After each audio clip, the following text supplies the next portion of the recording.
Nous voici aujourd'hui pour aborder les récits de résurrection de Jésus. Aujourd'hui, avec l'évangile de Luc, chaque évangile, vous vous en rendez compte, a sa manière d'aborder cet événement qui dépasse l'histoire anecdotique ou journalistique. Et encore une fois, nous nous rendons compte que Jésus ne s'est pas montré comme un spectacle extérieur qu'auraient pu voir Caïphe ou Pilate. Jésus se manifeste au cœur. Et les cœurs qui sont rendus disponibles. Et nous nous rendons compte que si chaque évangile a son approche différente, chacun nous assure que la première ouverture disponible à cette annonce de sa résurrection, Jésus l'a trouvée dans le cœur des femmes. Et dans Saint Luc tout particulièrement, où l'évangile commence avec des femmes, avec la vieille Élisabeth, enceinte de Jean-Baptiste, et puis Marie, la maman de Jésus, eh bien, la bonne nouvelle de la résurrection, ce sont aussi des femmes qui l'accueillent et des femmes qui vont la porter, qui vont l'enfanter, pourrait-on dire. L'évangile commence par la naissance du prophète et du Messie. L'évangile se termine avec la naissance de la bonne nouvelle incarnée dans la communauté chrétienne. C'est en voyant ce qui va se passer dans le cœur de ces femmes que nous comprenons notre mission, que l'apôtre Paul, que Saint Luc a fréquenté, comprendra sa mission. Saint Luc n'invente pas, Saint Luc s'informe non seulement auprès de gens qui peuvent lui dire les événements, mais il s'informe surtout auprès de gens qui témoignent d'un chemin ouvert. C'est cela des témoins, ce ne sont pas des spectateurs neutres, ce sont des personnes qui sont transformées par une nouvelle inattendue. Ainsi, on pourrait appeler ce premier épisode de Saint Luc au chapitre 24 de transmission du Verbe.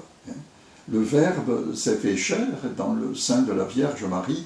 Le Verbe veut se faire chair, ressusciter dans le cœur des disciples et d'abord des femmes qui sont le modèle, le moule dans lequel va se couler la transmission de la bonne nouvelle. Les femmes, comme dans les autres évangiles, nous sont présentées comme suivant Jésus depuis la Galilée.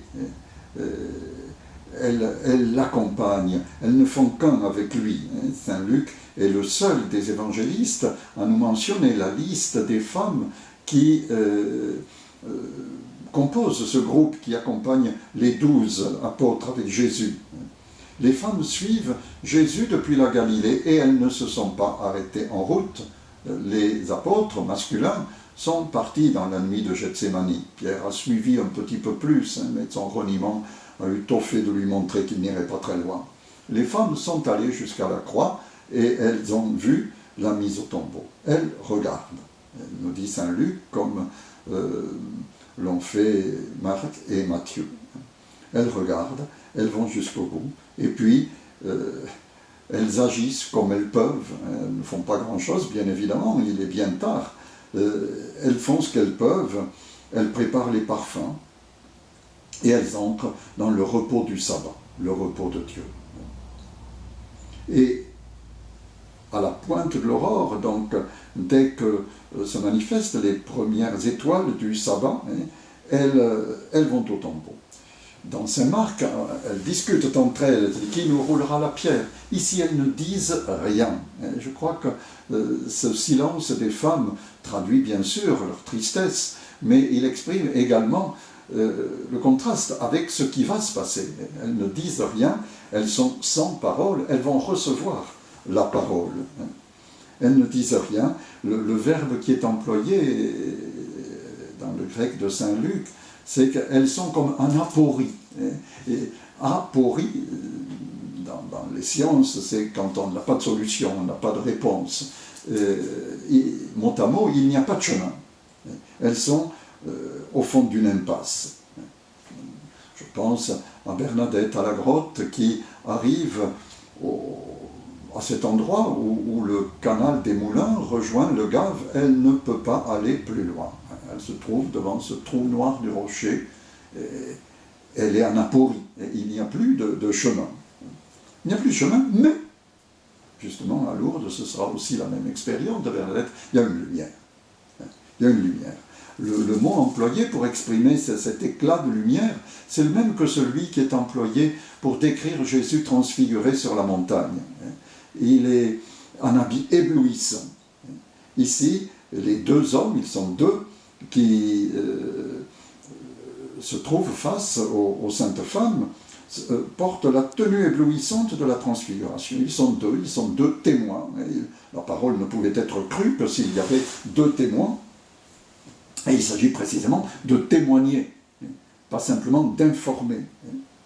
Donc elles ne disent rien, elles ont fait le peu qu'elles pouvaient faire, elles portent les parfums, mais elles sont devant une situation, bien sûr, la pierre est roulée, le tombeau est vide, ça ne suscite en elles aucune parole, elles sont penchées vers la terre, elles tiennent leur visage penché vers la terre. Et alors, comme Bernadette à la grotte, elles ont vu, maintenant elles entendent. Elles entendent une annonce qui les relève. Elles tenaient leur visage incliné vers le sol. Et les deux hommes leur disent « Pourquoi ? Pourquoi cherchez-vous parmi les morts celui qui est vivant ? Il n'est pas ici, il est ressuscité. Rappelez-vous ce qu'il vous disait lui-même, déjà quand il était en Galilée. » Saint Luc insiste beaucoup sur la mémoire, sur la transmission. La résurrection n'est pas une sorte d'intervention, comme on dit au théâtre, d'un Deus ex machina, une divinité qui vient d'ailleurs et qui règle tous les problèmes, une espèce de Zorro qui arrive et qui répond, mais de l'extérieur finalement. Il supprime le problème en quelque sorte. Non, la résurrection, rappelez-vous, elle était déjà présente, il vous relevait, il vous ressuscitait déjà si vous étiez malade, si vous étiez pécheur.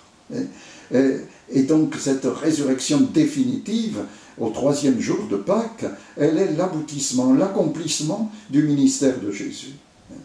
Son ministère n'était pas fait simplement de prédication et de miracles, il était un don de vie nouvelle. Le 3e jour, c'est l'ouverture du jour de Dieu, du jour d'éternité. C'est pour cela que nous sommes sur la terre, non pas pour finir comme les saintes femmes, les yeux fixés par terre vers une tombe et le corps qui va suivre, mais pour nous relever au contraire et nous laisser attirer dans la lumière de Dieu. Et déjà vous le perceviez en Galilée, c'est pour cela que vous l'avez suivi. Donc elle se rappelle en quelque sorte pas simplement des événements extérieurs, mais une démarche intérieure qui est commencée depuis longtemps. Eh bien, c'est peut-être une invitation pour nous aussi à repérer des jalons sur notre route. Si nous voulons entendre ces récits dans cette cinquantaine pascale qui nous prépare à la Pentecôte, c'est bien pour que notre cœur nous aussi s'ouvre au don de l'Esprit de Jésus ressuscité. Pour que nous aussi, nous laissions traverser nos tristesses, nos incompréhensions, nos refus, par la fidélité de Dieu. Il est déjà là, dans ces événements que tu as traversés, qui ont été heureux, mais aussi souvent malheureux, tristes, tu as été blessé. Eh bien, il était là. Il était là, et maintenant il te relève. Il te fait comprendre ce chemin. Il ne t'assure pas que désormais il n'y aura plus de problème, mais que, quels que soient les problèmes, lui sera là. Ces femmes sont donc relevées, et ce relèvement constitue pour elles une mission. Ce regard qu'elles portent désormais vers le haut, il les envoie aussi en avant. Et donc nous avons à nous interroger maintenant sur ces quelques petits versets qui rapportent chez Luc la visite des anges aux apôtres et la conséquence qui en a suivi.